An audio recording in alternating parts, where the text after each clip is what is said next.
Сайн уу? Сод жаргал байна. Би энэ ч төгөл мод үржүүлгийн газарт ирсэн байна. Яагаад энэ ч ирж байгаа вэ гэвэл энэ хажуу талд манай өвөөгийнх байдаг байхгүй юу? Тэгээ манай өвөөгийнх ч бас ингээд хашаа дүүрэн мод ургамалтай. Тэгээ надаа нэг санаа төрсөн. Тэр нь юу гэж сайн найзуудаа мод илэхлэх гой санаагаад тэгээд би энэ ч модоо авах гээд даашка ахын да ирсэн байна. Манай даашка ах маань бүх насаараа зүтгэж мод ургуулсан мундаг хүн байдیں۔ Тэгээд хэдүүлээ даашка ахаасаа очиж мод авахар хэдүүлээ явцгаая.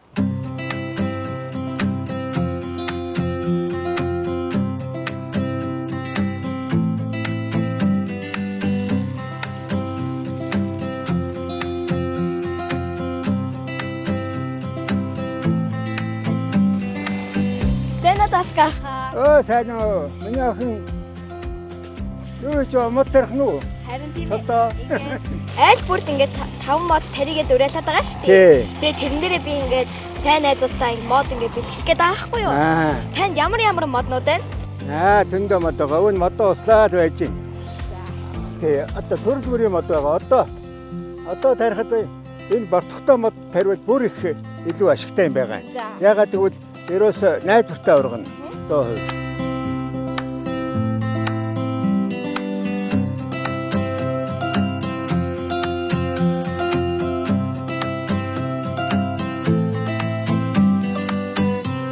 Ямар мод аваад тарьж болно. Хашаандаа 5 мод тарина гэдэг бол маш сайн хэрэг. Тэрэнд хүүхдүүд бүр оролцоод байх юм бол хүүхдүүд чинь мод тариа сурчин, модоо арчилж хамгаална. Модоо тарихтаа хүүхдүүд минь хамгийн зөв тарих ёстой. Нүхээ ихлээ сайхан дугуйргий доошогоо нэг 50 см, тойрог нь бас нэг 50-60 см-тай ухаад чулуу байвал чулуугийн түүж гаргаад тэгээд тэндээ жоохон хар шороо хийгээд их шавранцар дүү байх юм бол жоохон илс хийгээд за нэг баг шиг бууц хийгээд тийм ээ. Тэгээд тэрэндээ сайхан модныхоо энэ үндсийг маш сайхан тэгшин ингэ дэлгэж тавих хэрэгтэй юм. За энэ бортохтой модыг бол аваад шууд тэр шороогоо нүхэндээ эхэлж хийж байгаа тэндээ хонгорхоо гаргаж байгаа энийгээ суулгаад тэгээд сайхан шороогоороо хочаад маш сайн гიშгэж нягтруулна. Яагаад гэвэл тэр үндснийхэн тэр орчимд л агаар байх ёсгүй. Агаар байх юм бол ингэ хатчдаг байхгүй юу? Тэгээд сайхан дараа нь услана. Эхлээд нэг маш сайн тоогоогийн дүүртэл услаад тэгээд дараа нь чийг нь үзэл чийг нь багсаад хатах маягтай байвал услаад байна шүү дээ. За тэгээд энэ бол тухайлбал тэхийн шээг гэдэг мод. Энэ эмийн ургамад ордог мод. Одоо бөөрн өвддөг ч юм уу тийм хүмүүс уувал их сайн мод байхгүй юу? Тэгээд за ер нь ямар ч мод аваад тарьж болно. Тэгтээ хашаандаа эхлээд их өндөр ургадаг, их ногоо маас ихтэй, навч шилмүүс ихтэй, гой сүйдрэлдэг тийм мод тарих гэвэл нарс, шинэс, улаас, бургас иймэрхүү юм тарьж болно. Гой цэцгэлдэг мод тарих гэвэл одоо энэ байна. Өөрөл, монос, голтвор гэдэг гой цэцэг гардаг. Одоо энэ алтарган гэдэг нэг гой мод байна. Ийм моднууд тарьж болно. Би чамд хамгийн ихний ээлжин санал болгох юу гэхээр энэ тэхийн шээг, монос, өрл тийм моднуудыг л санал болгож байна. За юу.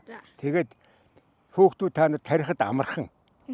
Тэгээд юмыг дандаа хэцүүгээс нь биш тийм ээ. Томоос нь биш.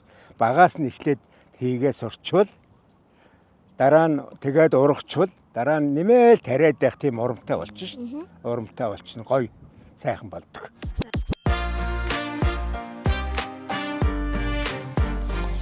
За энэ монс. За энэ зүгээрээ энэ тэхийн шээг гэдэг юм мод байгаа юм. За юу.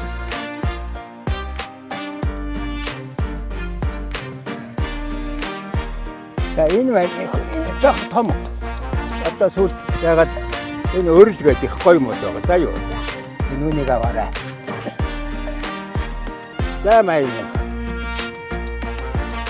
Тэр айл болгон хашаандаа 5 мод тарихыг бүр маш их дэмждэг. Бүр анхнаасаа өөр санаачилж шахуу тэгж ярьж ирсэн байхгүй юу?